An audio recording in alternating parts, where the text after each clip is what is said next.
Tagar Institut, Jurnalisme dan Riset.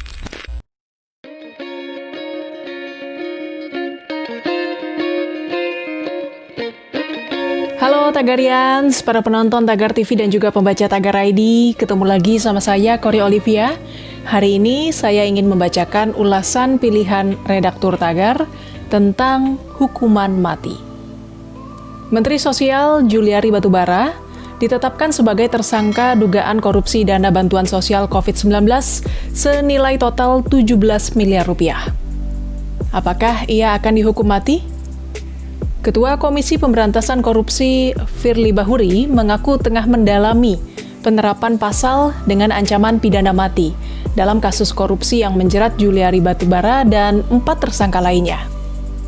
Menanggapi hal itu, mantan Kepala Biro Hubungan Masyarakat KPK, Febri Diansyah, mengatakan, dalam Undang-Undang Tipikor, memang ada ketentuan di mana pelakunya bisa diancam dengan hukuman mati, tapi hanya korupsi kerugian negara. Sedangkan dalam operasi tangkap tangan KPK terhadap pejabat Kementerian Sosial, hanya suap bansos COVID-19. Dan ini merupakan jenis tindak pidana korupsi yang berbeda. Di sisi lain, pakar hukum tata negara Yusril Iza Mahendra menilai Juliari Batubara bisa terkena hukuman mati. Yusril berbicara sebagai salah satu inisiator pembentuk KPK beserta peraturannya. Begitu juga Menko Polhukam Mahfud MD pernah berkata, dalam Undang-Undang Nomor 31 Tahun 99 Pasal 2 Ayat 2, disebutkan kalau korupsi dilakukan dalam keadaan tertentu bisa dijatuhi hukuman mati. Kalau kita bicara sejarahnya, hukuman mati sudah diterapkan sejak zaman Babilonia di Mesopotamia. Salah satu dokumen yang mendukung hukuman mati adalah Undang-Undang Hammurabi, yang ditulis Raja Hammurabi pada permukaan batu sekitar 1754 sebelum Masehi. Di dalamnya ada 282 butir hukum yang mengatur hubungan sosial masyarakat Babilonia saat itu, termasuk yang berkaitan dengan hukuman mati. Salah satunya adalah butir 229, yang menyebutkan jika sebuah rumah roboh dan membunuh pemiliknya, maka pembangun rumah tersebut akan dihukum mati. Lalu butir selanjutnya menyatakan, jika rumah yang roboh itu membunuh anak pemilik rumah, maka anak dari pembangun rumah yang akan dihukum mati.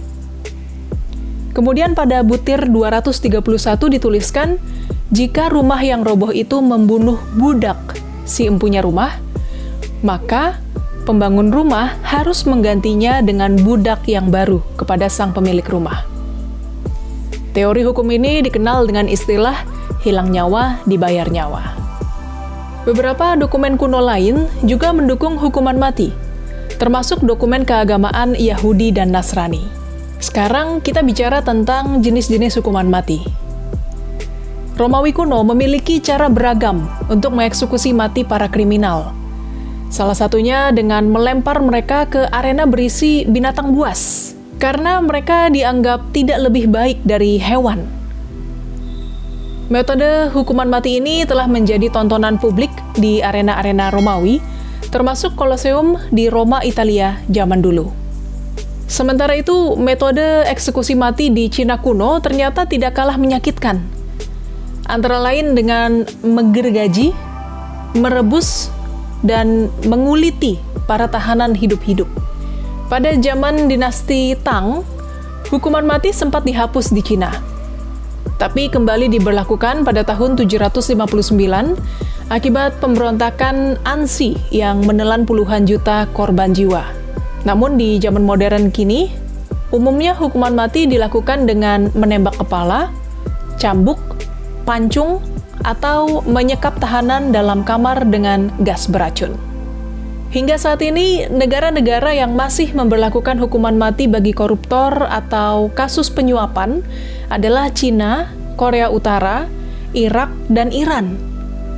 Meski demikian, sudah lebih dari 100 negara di dunia yang memutuskan menghapus hukuman mati, antara lain Kenya, Benin, Nauru, dan Guinea.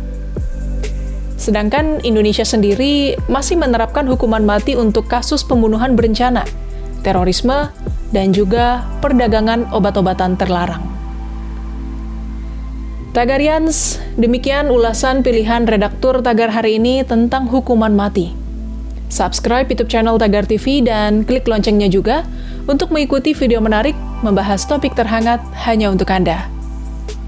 Dan tetap lakukan 3M, memakai masker, menjaga jarak, dan mencuci tangan. Saya Kori Olivia, Tagar TV.